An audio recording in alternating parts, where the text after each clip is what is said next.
Welcome to the course of Bayesian statistics. Some people pronounce this Bayesian, some people pronounce this Bayesian, and it is statistics with a very special twist, as you will see. First, about myself. I'm professor at Georgia Tech. I'm affiliated with ISYE, Industrial and Systems Engineering School, and Biomedical Engineering. I have shared appointment. Joined Georgia Tech in year 2000, 18 years ago, and when I joined the ISYE at the time, statistics group, there was no Bayesian course taught. And in 2004, I developed this course. It was debut in 2004, and the course is taught ever since. Prior to year 2000, when I came to Georgia Tech, I was faculty at Duke University. Duke is a famous Bayesian nest. This Department of Statistics is almost exclusively Bayesian. As a graduate student, I graduated at Purdue University in Indiana. I took courses in Bayesian statistics with Jim Berger. He's a giant in Bayesian inference. And J.K. Ghosh, Jayanta K. Ghosh, deceased from India Statistical Institute, when he was visiting and having shared appointment with Purdue. And that made me, and I was declared to be a Bayesian. Of course, that helped me to be hired at Duke as a Bayesian. I still do research in Bayesian statistics, but applied in the wavelets, conducting research in the signal processing using the wavelets and orthonormal basis multi-resolution analysis.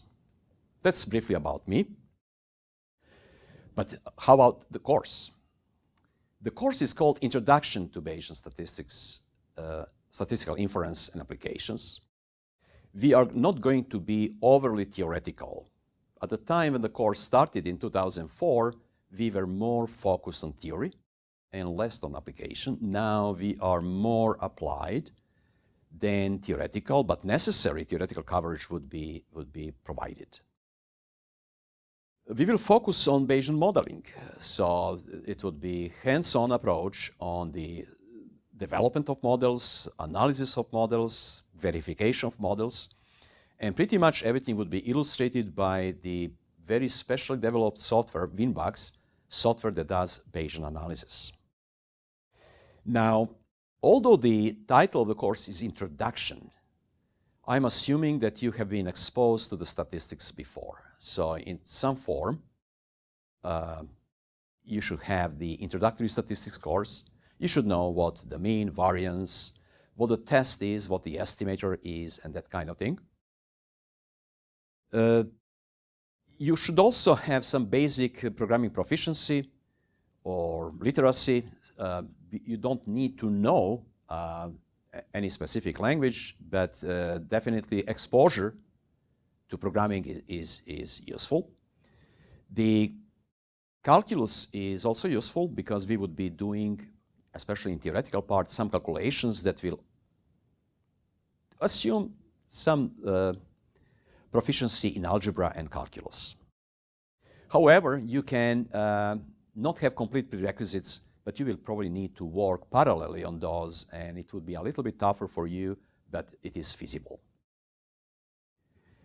Now, what are the goals of this course?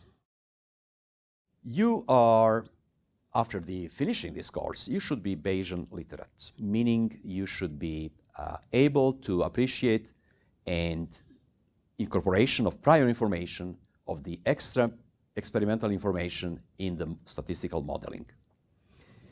The models would be done from the Bayesian point of view, so you would be able to set basic models and procedures from the Bayesian standpoint.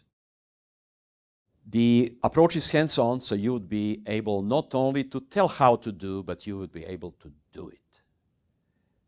And last but not least, we are going to have a range of practical applications, probably covering what are your interests.